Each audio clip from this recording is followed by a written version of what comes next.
Bonjour les affranchis, bonjour bien-aimés dans le Seigneur. Je pense que vous allez bien dans vos maisons, que Dieu vous bénisse. Nous sommes arrivés pendant notre moment de partage. Nous allons prier. Seigneur, nous te disons merci pour ce moment de partage que tu nous donnes. Nous nous remettons à toi, Seigneur. Parle-nous au moyen de ton Esprit Saint. Dans le nom de Jésus-Christ, je dis Amen. Bien-aimés dans le Seigneur, nous allons partager un verset biblique dans le livre de Jacques, chapitre 1, versets 22 à 25.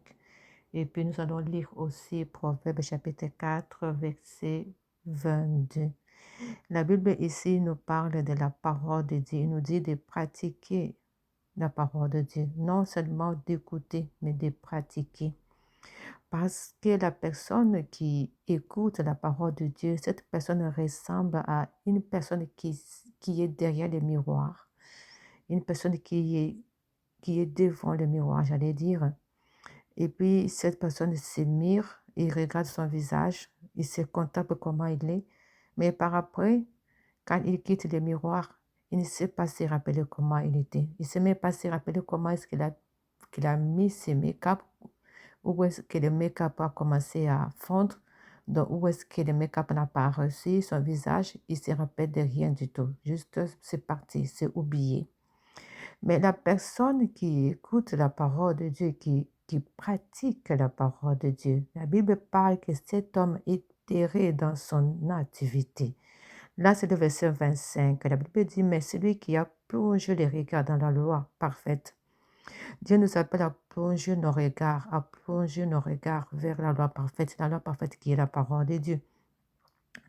Celui qui n'a pas oublié ce qui a entendu, mais celui qui se met au travail, c'est-à-dire celui qui pratique la parole de Dieu. Il plonge ses regards dans la loi parfaite. Il n'oublie pas ce qu'il a écouté, mais il se met au travail, c'est-à-dire après avoir plongé ses regards, il n'a pas oublié ce qu'il a vu, il n'a pas oublié ce qu'il a entendu. Celui-là, il se met au travail. Parce qu'il n'a pas oublié ce qu'il a vu, il n'a pas oublié ce qu'il a entendu. Et cette personne, la Bible nous dit que cette personne est errée dans son activité. Il est erré dans son activité. Dans son activité, c'est tout ce que tu es en train de faire. Le travail, la vie quotidienne, la famille, la santé, tout. Tu es erré juste parce que tu as écouté la parole de Dieu et que tu as pratiqué.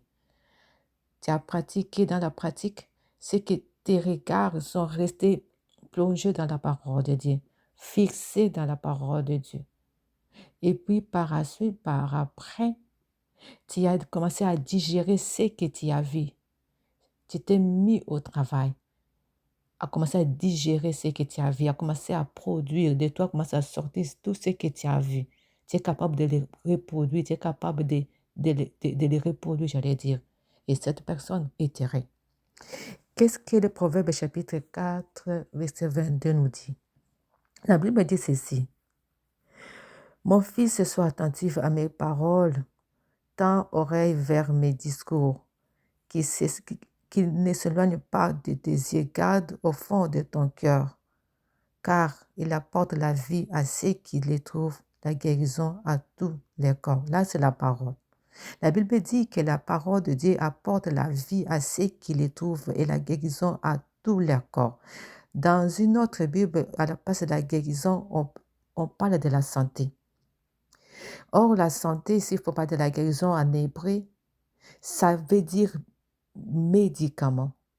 En d'autres termes, la parole de Dieu est un médicament. Bien-aimé dans le Seigneur, la parole de Dieu est un médicament qui guérit tout, tout, tout dans notre corps. Tout alors. La Bible parle de tous les corps. La Bible n'a pas laissé, il n'est pas du tout. Tout. La parole de Dieu est un médicament qui guérit tout notre corps.